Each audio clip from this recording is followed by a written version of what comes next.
This video is presented in the form of an audiobook. It contains subtitles so you can follow carefully. Let's begin. Meet Chris, 35, ambitious, full of ideas, but struggling to follow through. Every night he dreams big. Every morning he wakes up, stuck. Is he lazy? Or is something deeper going on? If you've ever felt like your ambition outpaces your energy, the story is yours too. Let's uncover the real reason behind the gap, and how to close it for good. Chris had a ritual, one he rarely spoke about. Every Sunday night, he'd sit at his desk with a notebook titled, Master Plan. Fresh cup of coffee. A few motivational songs playing softly in the background. And a fire in his chest, the kind only big dreams can spark. He'd write down all the things he wanted to accomplish that week. Start his side business. Go to the gym 5 times. Read a book. Wake up at 5 a.m. Meditate. Chris didn't lack ambition. He was overflowing with it. By Monday, he was off to a solid start. He woke up early, drank water, got a workout in. By Tuesday, he still had momentum. But then, Wednesday arrived, and like clockwork, everything began to collapse. The 5 a.m. alarm was snoozed into 7:30. The gym bag stayed in the corner.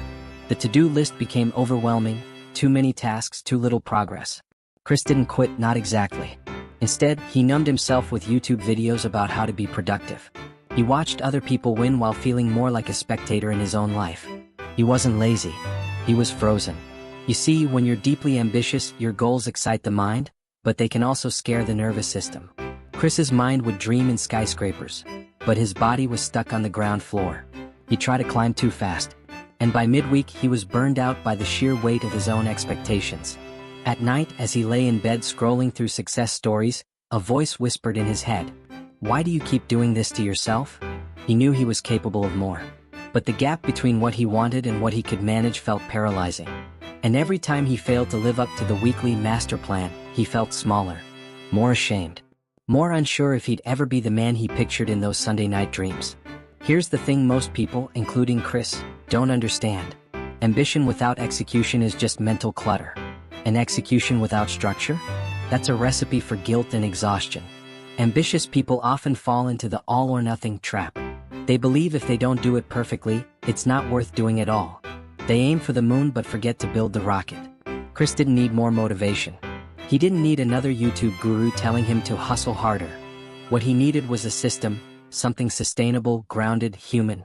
Because when your ambition lacks structure, it becomes a burden instead of a blessing. The mind races forward, but the body, the habits, the discipline, the energy can't keep up.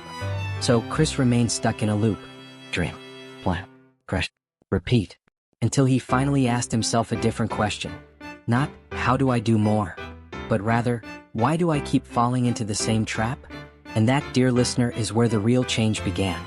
Chris hated the word lazy. Not because people called him that often, but because he called himself that far too much. It became a quiet insult that lived in his head like background noise. Whenever he missed a workout, when his project stayed untouched for days, when he'd scroll endlessly instead of starting, that word whispered, lazy. But one rainy Thursday afternoon, as he sat in his car staring blankly through the windshield, paralyzed by another to-do list he hadn't touched, something shifted. He remembered a conversation he had once with a friend who was a therapist. She had said something strange but powerful. Most people aren't lazy. They're misaligned, or overwhelmed, or exhausted, but not lazy. Chris had brushed it off at the time. But that day, it hit differently. He began to reflect, really reflect, on what was actually happening during those moments when he should be working. He wasn't choosing to do nothing. He was battling invisible weight, the fear of failure, the pressure of perfection, the shame of starting again for the 10th time. Chris realized something profound. He wasn't avoiding work. He was avoiding feeling like a failure again. Because every time he began and didn't finish, his inner critic got louder. Every attempt that fell short added to a growing pile of self-doubt. And so, to protect himself from more shame, his mind simply said, let's not even start. It felt like laziness on the outside. But underneath, it was emotional self-preservation. Here's what no one teaches you in productivity videos. Procrastination is often a trauma response. Not necessarily from something dramatic, but from subtle emotional conditioning. Moments where effort didn't equal reward. Where starting something led to disappointment, criticism, or rejection. And over time, your nervous system links effort with pain. Chris started to notice this in small ways. Whenever he opened his laptop to write, a wave of dread washed over him. Not because the task was hard, but because he feared falling short, again. And failure wasn't just an outcome to him, it was a reflection of his worth. This is the myth of lazy, the lie that says you don't care. When in truth you care so much that the idea of failing breaks you. So you freeze. Chris realized he needed to stop labeling himself with that word. Because labels shape identity. And identity shapes action. If you believe you're lazy, your brain finds proof. If you believe you're broken, you won't trust yourself to begin. But if you see your laziness as misalignment, a clue that something deeper needs attention, you can start to work with your brain instead of fighting it. That day, Chris made a quiet promise to himself. No more calling himself lazy. From now on, he would ask, what am I afraid of? What do I need right now? What's the smallest next step I can take? And in doing that, he didn't just move closer to his goals. He moved closer to himself. Chris stood in front of his whiteboard again. But this time, something was different. He wasn't here to map out some grand, ambitious plan. Not a 90-day sprint. Not a wake up at 5 a.m. and conquer the world fantasy. This time, he was here to build a system.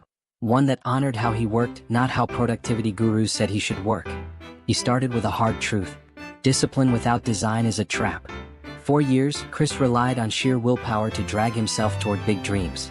And every time it failed, he thought he was the problem. But now, he saw that it wasn't about working harder. It was about designing around his energy. So he made a shift, small but powerful.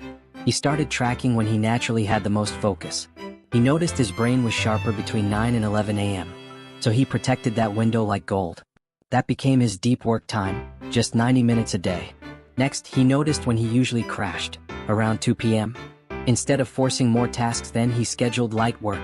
Admin, walks, even reading. He even created wind-down rituals, a 10-minute reset to separate work from rest. Chris also embraced the 2-minute rule. If a task took less than 2 minutes, he did it immediately. No overthinking. No rescheduling. Just action. But the biggest change?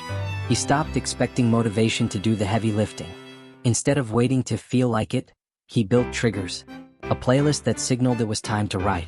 A specific chair that he only sat in to focus. A nightly review that took 3 minutes to note progress and prep for the next day. Suddenly, his life had a rhythm. Not a rigid routine, but a supportive structure. One that said, I see you. I know you get overwhelmed. So let me hold you. For the first time in years, Chris felt momentum. Not from huge sprints, but from stacking tiny wins every single day. He understood now. High performers don't rely on motivation. They rely on systems that make action automatic, even on bad days. He also realized this. If your system doesn't take your psychology into account, it will eventually break you. And that's what so many ambitious but lazy people miss. They don't need more discipline. They need to engineer their environment, rituals, and expectations in a way that works for their wiring. Chris no longer asked, how do I force myself to be productive? Now he asked, how do I make doing the right thing easier than doing the wrong thing? Changed everything.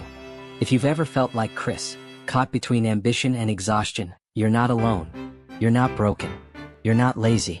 You're simply misaligned with a system that fits someone else's life, not yours. The question isn't, how do I work harder? The question is, how do I build a life that supports the person I want to become? And if that hit you deeply, share your story in the comments. What system are you going to build for you? Let's talk about it below. We read every single comment. Until next time, keep going.